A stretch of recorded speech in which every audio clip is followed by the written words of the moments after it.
Hello दोस्तों, नमस्कार। आपका स्वागत है अपने ही YouTube channel a strong math 2.2 में। ठीक है, आज हम इस वीडियो में बताने वाले हैं क्लास 8वां का मेधा छात्रवृत्ति, जो कि चैप्टर नंबर है 16 और चैप्टर का नाम है रेखा गणित। ठीक है, इसे इंग्लिश में ज्योमेट्री बोलते हैं। ठीक है, तो इससे पहले का वीडियो मैंने कंप्लीट में कर चुका हूँ पूरा चैप्टर वाइज चैप्टर का। अगर नहीं देखे हैं तो प्ले लिस्ट में जाइए। ठीक है, या वीडियो के डिस्क्रिप्शन में जाकर लिंक दिया हुआ है, वहाँ से आप देख सकते हैं। ठीक है, तो चलिए इसको हम शुरू करते हैं। ठीक है, तो इस चैप्टर को शुरू करने से पहले सबसे पहले आपको देखना होगा सबसे महत्वपूर्ण, ठीक है, प्रमुख सूत्र व परिणाम। ठीक है, तो यहाँ पर दिया हुआ, ठीक है, जिसे बोलते हैं पॉइंट। ठीक है, तो बिंदु किसको बोलते हैं? ठीक है, इंग्लिश में उसको बोलते हैं पॉइंट, या हिंदी में बोलते हैं उसको क्या, बिंदु बोलते हैं। ठीक है, तो बोल रहा है वह जिसकी मात्रा कल्पना की जा सके, वह जिसमें लंबाई चौड़ाई तथा मोटाई ना हो, उसे बिंदु कहते हैं। ठीक है, जैसे कि बिंदु यहाँ पर हम आपको बताते हैं, जैसे कि बिंदु मैंने यहाँ पर लिख चुका हूँ। ठीक है, जैसे इस तरफ बुनका बुनका देख के इसी को हम क्या बोलते हैं, बिंदु बोलते हैं। ठीक है, उसी को बिंदु बोलते हैं। ठीक है, चलिए अगला देखते हैं।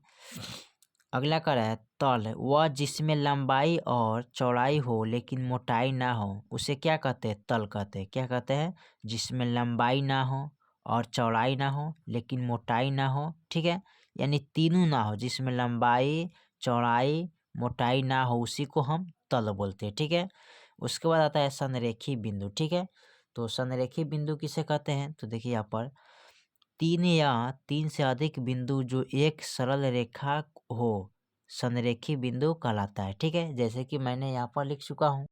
देखिए यहाँ पर मैंने लिख चुका हूँ संरेखी बिंदु। ठीक है, जैसे कि 1 2 3, ए से बी तक और बी से सी तक। ठीक है, जब A B plus B C को जोड़ेंगे तो क्या हमको प्राप्त होगा, ए सी प्राप्त होता है। ठीक है, इसी को हम क्या बोलते हैं, संरेखी बिंदु कहते हैं। ठीक है, चलिए उसके बाद आता है प्रतिच्छेद बिंदु। ठीक है, इसमें दिया कहते हैं प्रतिच्छेद बिंदु। ठीक है, तो कह रहा है वह दो रेखाओं का उभयनिष्ठ बिंदु, उसी को हम क्या बोलते हैं, प्रतिच्छेद बिंदु बोलते हैं। ठीक है, जैसे कि यहाँ पर हमने लिखा है, देखिए यहाँ पर मैंने प्रतिच्छेद बिंदु लिख दिए। ठीक है, जैसे ए से बी तक एक रेखा है और डी सी, ठीक है, इसको काट रहा है। ठीक है, तो यहाँ पर जो बन रहा है बिंदु एक्स, ये क्या होता है, प्रतिच्छेद बिंदु होता है। ठीक है, जैसे कि ए बी सी डी बराबर क्या है, एक्स, यानी कि ये सब के बराबर कौन है, एक्स, यानी कि प्रतिच्छेद बिंदु इसे बोलते हैं। ठीक है,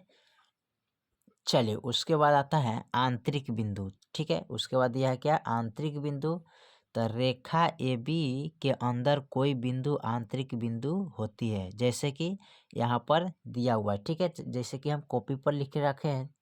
देखिए यहाँ पर मैंने आंतरिक बिंदु बनाकर रखे। ठीक है, जैसे ए और बी एक रेखा है। ठीक है, और उस रेखा का बीच में जो बिंदु बनता है उसे क्या बोलते हैं, आंतरिक बिंदु बोलते हैं।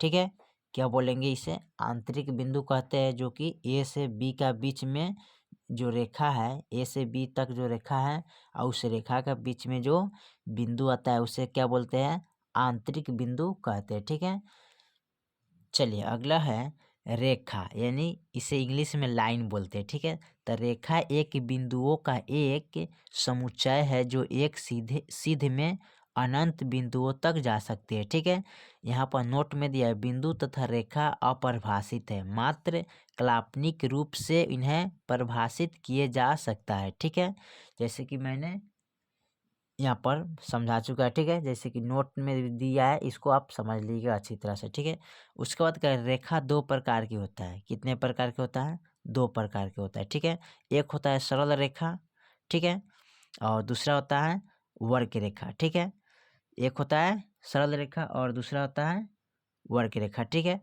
उसके बाद नीचे का रहा है सरल रेखा, वह रेखा जो एक बिंदु से दूसरे बिंदु तक बिना दिशा बदले जाती है उसे सरल रेखा कहा जाती है। दो बिंदुओं के बीच की न्यूनतम दूरी सरल रेखा ही कहलाता है। ठीक है, जैसे कि यहाँ पर दिया है। ठीक है, ए है और बी है। ठीक है, तो यानी कि ए से बी तक कोई दिशा नहीं बदल रहा है। ठीक है, यानी कोई दिशा नहीं बदल रहा है, तो ये क्या होगा, एकदम सीधा जा रहा है। जो सीधा जा रहा है उसी को हम क्या बोलते हैं, सरल रेखा बोलते हैं। ठीक है, उसके बाद आता है वक्र रेखा, ठीक है। उसके बाद क्या है, वक्र रेखा। वह रेखा जो एक बिंदु से दूसरे बिंदु तक, ठीक है, यानी कि यहाँ पर दिया है जाने में दिशा बदलती रहती है, वक्र रेखा कहलाती है, ठीक है। जैसे कि यहाँ पर मान लीजिए ए हो गए, यहाँ पर बी हो गया, तो ए से जब बी तक जब रेखा क्या कर रहा है, दिशा बदलते जा रहा है, ठीक है। देखिए यानी कि टेढ़ा टाढ़ी है, इसी को हम क्या बोलते हैं, वक्र रेखा बोलते हैं। जो दिशा बदलते जाता है उसे वक्र रेखा बोलते हैं, ठीक है। और जो दिशा नहीं बदलता है उसे सरल रेखा बोलते हैं, ठीक है। चलिए उसके बाद आता है किरण। तो किरण में एक अंत बिंदु होता है, ठीक है। जैसे कि यहाँ से एक तीर का निशान है, ठीक है, आप देख रहे हैं इसको, तीर का निशान। तीर के निशान में जो यहाँ पर जो दिया हुआ है, इसी को क्या बोलते हैं, इसी को अंत बिंदु बोलते हैं, ठीक है। अंत बिंदु, किरण में एक ही अंत बिंदु होता है, ठीक है, यहाँ से शुरू होता है, ठीक है। चलिए उसके बाद आता है रेखाखंड। तो रेखाखंड में दो अंत बिंदु होते हैं, यह सरल रेखा का एक भाग है, ठीक है। तो देखिए यहाँ पर रेखाखंड में कितने बिंदु होते हैं, यानी कि रेखाखंड में दो बिंदु होता है, ठीक है। अंत बिंदु यानी कि रेखाखंड में कितने बिंदु होता है, तो दो बिंदु होता है, देखें, ठीक है। एक यहाँ है, एक यहाँ है, ठीक है। अंत बिंदु इसी को बोलते हैं, ठीक है। किसको बोलते हैं, इसी को बोलते हैं। इधर और इधर दोनों साइड का बगल में होता है, यानी कि इसके अगल बगल में होता है, उसी को क्या बोलते हैं, अंत बिंदु, जो कि यहाँ और यहाँ पर दिया, ठीक है। ये भी एक रेखाखंड है, ठीक है। उसके बाद आता है समांतर रेखा। तो समांतर रेखा किसे कहते हैं, तो एक ही धरातल में स्थित वे रेखा जिनके बीच की दूरी हमेशा नियत रहती है तथा आगे या पीछे बताए जाने पर एक दूसरे से कहीं भी नहीं मिलती है, उसे समांतर रेखा कहलाते हैं, ठीक है। देखिए यहाँ पर समांतर रेखा दे दिया, ठीक है, जो कि एल और एम है, जो इनके बीच की दूरी क्या होना चाहिए, यहाँ से यहाँ तक समान होना चाहिए, यानी कि बराबर होता है, उसी को हम क्या बोलते हैं, समांतर रेखा कहते हैं, ठीक है। चलिए उसके बाद आता है तिर्यक रेखा, ठीक है। तो वह रेखा जो दो या दो से अधिक समांतर रेखाओं को काटती हुई आगे बढ़ती है, उसे तिर्यक रेखा कहते हैं, ठीक है। जैसे कि यहाँ पर देखिए, यहाँ पर एक रेखा है, यहाँ पर भी एक रेखा है, ये दोनों के बीच क्या है, समांतर है, और इसको एक तिर्यक रेखा काटते हुए क्या करा है, आगे की ओर बढ़ है, ठीक है। इसी को हम बोलते हैं क्या, तिर्यक रेखा बोलते हैं, ठीक है। अगला देखिए क्षैतिज रेखा। पृथ्वी के तल के समांतर खींची गई रेखा क्षैतिज रेखा कहलाती है, ठीक है। उसके बाद आते हैं उद्ग्रह रेखा। पृथ्वी के लंबित खींची गई रेखा उद्ग्रह रेखा कहलाती है, ठीक है। इसको आप लोग पढ़ते चलिएगा। उसके बाद अर्ध रेखा। यदि रेखा एल पर दो बिंदु पी और क्यू हो तो रेखा किरण पी क्यू का वह भाग है जो बिंदु को वह अवशिष्ट या अविशिष्ट नहीं करता है, ठीक है। उसके बाद आते हैं प्रतिच्छेद रेखा। किसी एक तल की, ठीक है, किसी एक तल की दो बिंदु रेखाएं जिनमें एक बिंदु से उभयनिष्ठ हो प्रतिच्छेद रेखा कहलाती है, तथा उभयनिष्ठ बिंदु को प्रतिच्छेद रेखा, ठीक है, कहते हैं। आकृति ए बी, ठीक है, तथा सी डी दो प्रतिच्छेद रेखा है तथा बिंदु ओ प्रतिच्छेद बिंदु है, ठीक है, जैसे कि यहाँ पर दे दिया है, ठीक है। देखिए एक है, यहाँ पर देखिए एक है ए बी रेखा और एक है सी डी रेखा, उसके बाद क्या है, ओ है, ठीक है। तो ओ क्या है, प्रतिच्छेद है, यानी कि यहाँ पर काट रहा है बिंदु, ठीक है, यानी कि एक दूसरे को रेखा क्या कर रहा है, काट रहा है यहाँ पर। उसके बाद आता है सगामी रेखा।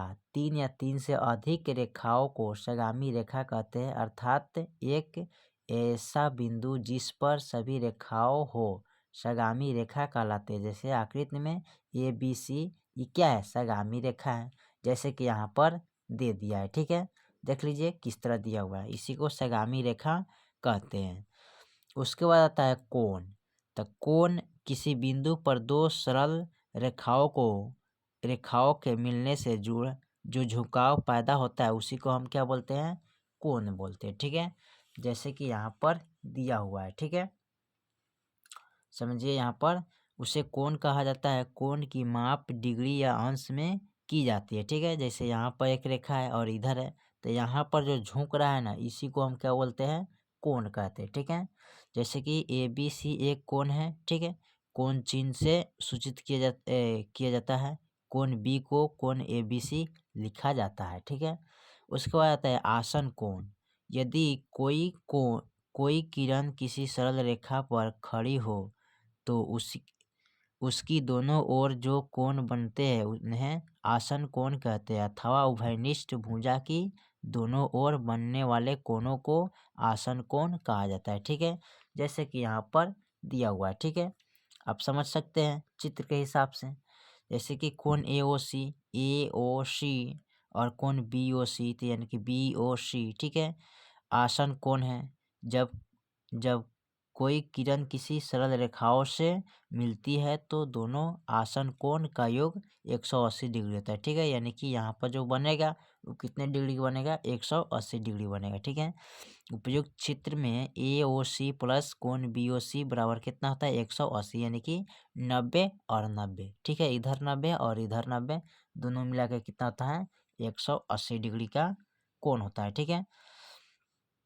उसके बाद आता है समकोण। वह कोण जिसका माप 90 हो उसे समकोण कहते हैं, ठीक है। जिस कोण का माप 90 होता है उसे हम क्या बोलते हैं, समकोण बोलते हैं। उसके बाद आता है न्यू कोण। वह कोण जिसका मान 90 से छोटा हो अथवा एक समकोण से कम हो तथा उसे न्यू कोण कहते हैं, ठीक है। यहाँ पर समझ सकते हैं, यानी कि न्यू कोण जो 90 से छोटा हो, ठीक है, उसी को हम क्या बोलते हैं, न्यू कोण। उसके बाद आता है अधिक कोण, ठीक है। वह कोण जिसका मान 90 या एक समकोण से बड़ा तथा 180 से छोटा हो उसे अधिक कोण कहते हैं। जैसे कि 90 से बड़ा हो और 180 से छोटा हो, उसी को क्या बोलते हैं, अधिक कोण बोलते हैं। यानी कि 90 से जो कोण बड़ा होता है उसी को क्या बोलते हैं, अधिक कोण, और 180 से छोटा हो, ठीक है। उसके बाद आता है ऋजु कोण या सरल कोण, ठीक है। कोण बनाने वाली रेखा घुमाकर एक सीध में हो जाए, उनके बीच बनने वाली कोण ऋजु कोण कहलाता है, ठीक है। ऋजु कोण का मान टोटल कितना होता है, 180 डिग्री होता है। जैसे AOC एक क्या है, ऋजु कोण है। जैसे कि यहाँ पर देखिए दिया हुआ है A से C तक AOC, ठीक है। यहाँ पर जो बन रहा है ना, ये कितने का झुकाव है, 180 डिग्री का है, ठीक है। उसके बाद है पुनर्युक्त कोण। वह कोण जिसका मान 180 से बड़ा हो और 360 से छोटा हो उसे पुनर्युक्त कोण कहते हैं। जैसे कि पुनर्युक्त कोण में कोण दो समकोण से बड़ा और 4 से क्या होता है, छोटा होता है, शायद देखिएगा। उसके बाद यहाँ पर देखिए उसी का चित्र दिया हुआ है, ठीक है। यहाँ पर देख लीजिए, ठीक है, चित्र दिया हुआ है। समकोण से छोटा होता है, यानी कि 4 समकोण से छोटा होता है, AOC पुनर्युक्त कोण कहलाता है, ठीक है। चलिए उसके बाद अगला देखते हैं अनुपूरक कोण। यदि दो कोण के योग 90 अथवा एक समकोण हो तो प्रत्येक कोण एक दूसरे का अनुपूरक कोण कहलाता है। जैसे कि ठीक है, जैसे 30 और 60 जोड़ेंगे तो 90 हो, यानी दो कोण मिला के 90 होता है। 50 40, ठीक है, 90 है, 30 और 60 तथा 40 और 50 एक दूसरे को क्या है, यानी कि अनुपूरक कोण है। उसी को हम क्या बोलते हैं, अनुपूरक कोण कहते हैं, ठीक है। यानी कि दो कोण मिला के 90 डिग्री बनता है, उसी को अनुपूरक कोण कहते हैं। उसके बाद ये समकोण दिया है ना, संपूरक कोण दिया है, ठीक है। तो संपूरक किसको बोलते हैं, यदि दो कोण का योग 180 हो तो प्रत्येक कोण के एक दूसरे का संपूरक कोण कहा जाता है। जैसे कि मान लेते हैं 120 और 60, ये दोनों क्या है, एक दूसरे का संपूरक है, यानी कि दोनों मिला के कितना हो रहा है, 180 डिग्री, ठीक है। इसी को हम क्या बोलते हैं, संपूरक। अतः 120 और 60 दोनों ये क्या है, दूसरे के संपूरक कोण है। उसके बाद है समूह कोण, ठीक है। जब एक सरल रेखा दूसरी सरल रेखा को काटती है हो तो चार कोणों का निर्माण होता है। इनमें आमने सामने के कोण के युग्म का समूह कोण कहलाता है, ठीक है। यानी ध्यान से पढ़िएगा, जब एक सरल रेखा दूसरी सरल रेखा को काटती हो तो चार कोणों का निर्माण होता है। इनमें आमने सामने के कोण के युग्म को समूह कोण कहते हैं, ठीक है। जैसे कि यहाँ पर देखिए 1 2, यानी कि कट रहे हैं तो ये सब क्या है, आमने सामने का कोण को कहते हैं, ठीक है। उसके बाद AOD और BOC समूह कोण है। उसी प्रकार AOC और BOD भी समूह कोण कहा जाता है। ठीक है, उसके बाद आइए देखिए यहाँ पर कर समूह कोण का युग्म बराबर होता है, यानी कि AOD और बराबर BOC क्या है, बराबर होता है। उसके बाद आता है स्वर्गराम, यानी कि स्वर्ग समता शायद, हाँ स्वर्ग सम दिया है ना, तो स्वर्ग सम किसे बोलते हैं, तो यहाँ पर देखिए स्वर्ग सम किसे बोलते हैं। कह रहा है दो कोण स्वर्गसम होते हैं यदि एक कोण का ट्रेस पेपर दूसरे कोण के पूर्ण ढक लेता है, उसी को स्वर्गसम कोण बोलते हैं। यानी कि एक कोण दूसरे कोण को ढक लेता है, यानी कि बराबर, उसी को स्वर्गसम कोण बोलते हैं। उसके बाद आता है कोण अभ्यंतर, यानी कि किसी तल में कोण बनने वाली किरणों के बीच के सभी बिंदुओं को समुच्चय अभ्यंतर कहते हैं। ठीक है, तो आप लोग इसको पढ़ लीजिएगा अच्छी तरह से। ठीक है, तो चलिए मैंने यहाँ तक मैंने आपको समझा दिए, बता दिए और कंप्लीट भी करा चुके हैं। ठीक है, फिर मिलते हैं अगले वीडियो में, तब तक के लिए जय हिंद जय भारत।